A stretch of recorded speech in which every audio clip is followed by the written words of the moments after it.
Totoo po ba na kayo po ay nagde-deliver po ng pera doon po sa bahay ni or sa condo ni Congressman Saldico?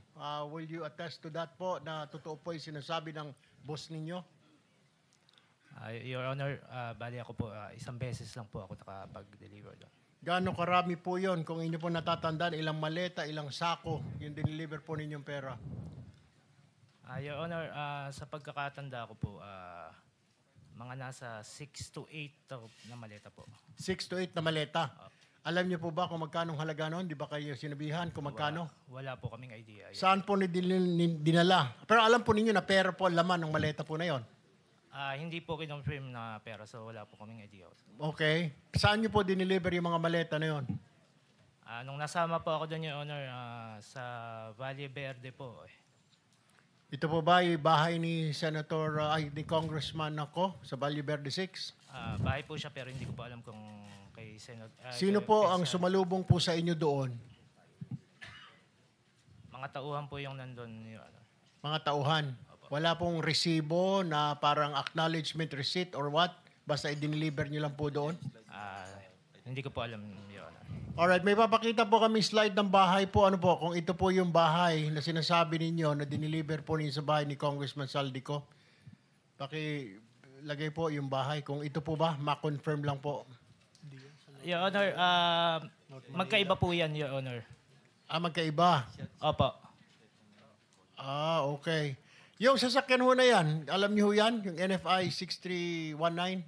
Your Honor, bali yan po yung nag-pick up po ng... Yan po kasi, Your Honor, yung sa Fairview po. Ano naman yung sa Fairview? Bali yan po yung dinadala namin ni Christian. Dinadala po na? Mga maleta din po yung dinadala namin. So, hindi lang po isang beses. Kasi kung dinadala po namin, iba, sabi nyo, iba naman po ito. So, ibang sasakyan naman po ito.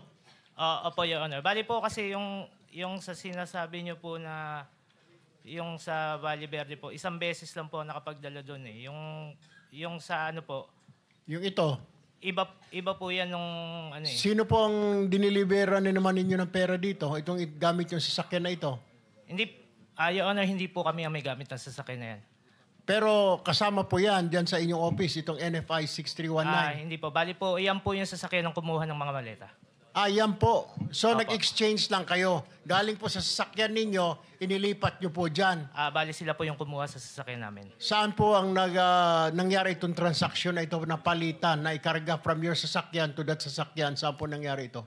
Sa Phoenix Petroleum po, sa Dahlia Street, Fairview po. Doon po nangyari yung palitan, Opo. na inilipat sa inyong sasakyan yung pera. Okay. Opo. Alright, babalikin kita mamaya. Mr. Christian, ikaw naman po, ilang beses ko kayo nakapag-deliver ng pera po sa sinasabi ni D. Alcantara? At kani-kanino po ang inyong pinag-deliveran? Doon po sa Dahlia po, 7 beses po. Dahlia? Opo. Ano po yung Dahlia? Yung ito pong binanggit ni... Sa Fairview? Opo, Fairview po. Okay, ilang maleta naman po yung diniliver nyo ho doon? Per deliver po, nasa 8 to 10 na maleta po. 8 to 10 na maleta.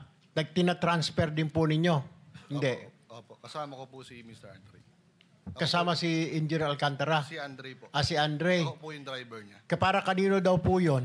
Hindi po namin alam, Your Honor. Hindi nyo alam, pero may sumasalubong. Ilang beses pong ganun transaksyon ang ginawa ninyo, palitan po, o nililipat yung maleta? Diyan po sa Dahlia, 7 beses po. 7 beses? Ano yun? Buwan-buwan? Linggo-linggo? Magkakaibang araw po, Your Honor. Pero sa loob ng isang buwan? Hindi po. Mga ilan? Pagitan? Ilang buwan? Ilang araw? Sa November po, 5 beses po. Tapos meron pong January tsaka March po.